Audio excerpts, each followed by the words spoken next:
Hi viewers, మీరు చూస్తున్నది మరువలేని వంటలు.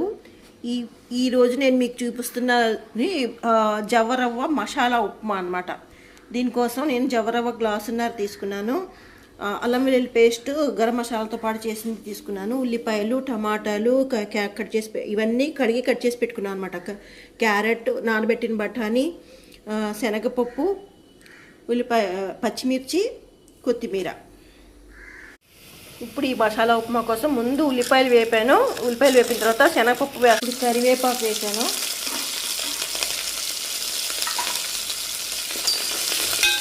మసాలా ఉప్మా ఏంటి అనుకుంటున్నారా? చాలా బాగుంటుందండి ఉప్మా ఈ స్టైల్లో చేస్తే. జనరల్గా అందరూ ఎండుమిరపకాయలు, ఆవాలు, జీలకర్ర, పోపు వేసి అలా చేస్తారు కదా. దానికన్నా ఇది చాలా చాలా బాగుంటుంది అనమాట. నేను అసలు ఈ స్టైల్లో చేయటం మొదలుపెట్టిన దగ్గర నుంచి చాలా సంవత్సరాల నుంచి ఆ స్టైల్లో చేయడమే మానేశాను. అంత బాగుంటుంది ఉప్మా. తప్పకుండా ట్రై చేసి చూడండి ఈ స్టైల్లో.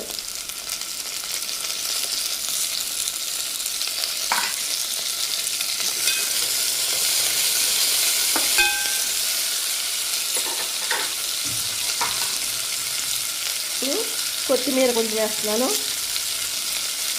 అసలు గుమగుమలాడే స్మెల్, టేస్ట్ కూడా చాలా బాగుంటుంది. దీనికి ఇంకా ఆవాలు, జీలకర్ర, ఎండుమిర్చి ఏం అక్కర్లేదండి. ఇప్పుడు వెజ్ సేమియా అలాంటివి చేస్తాం కదా, అట్లానే అనమాట. చాలా బాగుంటుంది టేస్ట్. ఇప్పుడు ఇవన్నీ వేగిన తర్వాత అల్లం వెల్లుల్లి విత్ గరం మసాలా వేస్తున్నాను. ప్లెయిన్ అల్లం వెల్లుల్లి పేస్ట్తో కూడా చేసుకోవచ్చు, బాగుంటుంది. నేను ఈసారి ఇట్లా చేస్తున్నాను. ఒక్కోసారి ఇలా వేస్తాను, ఒక్కోసారి ప్లెయిన్ అల్లం వెల్లుల్లి వేస్తాను అనమాట. ఇప్పుడు ఇవన్నీ చక్కగా వేగిన తర్వాత ఇప్పుడు వాటర్ పోస్తున్నాను. నేను గ్లాసున్నర రవ్వ తీసుకున్నాను కాబట్టి 3 గ్లాసులు వాటర్ పడుతుంది. ఇంకా బఠానీ, శనగపప్పు ఉంది కాబట్టి ఇంకొక గ్లాస్ ఎక్కువ వేస్తున్నాను. కొంచెం లూజ్గా ఉంటేనే మరుగుతుంది. ఈ 1.5 గ్లాస్ రవ్వ వేసాను కాబట్టి 1.5 చెంచా సాల్ట్ పడుతుంది అనమాట దీనికి. ఇప్పుడు రవ్వ వేసేస్తున్నాను నేను.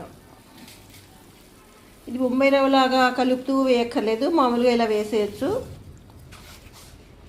వేసి బాగా కలిపిన తర్వాత కొంచెం మీడియం హీట్లో పెట్టుకొని కాసేపు ఉంచి తర్వాత సిమ్లో పెట్టి మగ్గ పెట్టుకోవడమే. వస్తుంది కదా, దగ్గరికి అవుతుంది కదా. ఇప్పుడు క్యారెట్ ముక్కలు వేస్తున్నాను నేను. ఇదిగోండి, వేడి వేడి టేస్టీ ఉప్మా రెడీ అయిపోయింది. ఇది డిష్ అవుట్ చేసుకున్నాను. ఇదైతే ఆవకాయతో బాగుంటుంది, ఇంకా నిమ్మకాయ పచ్చడితో బాగుంటుంది. అసలు చెప్పాలంటే ఏమీ లేకపోయినా కూడా చాలా బాగుంటుందండి.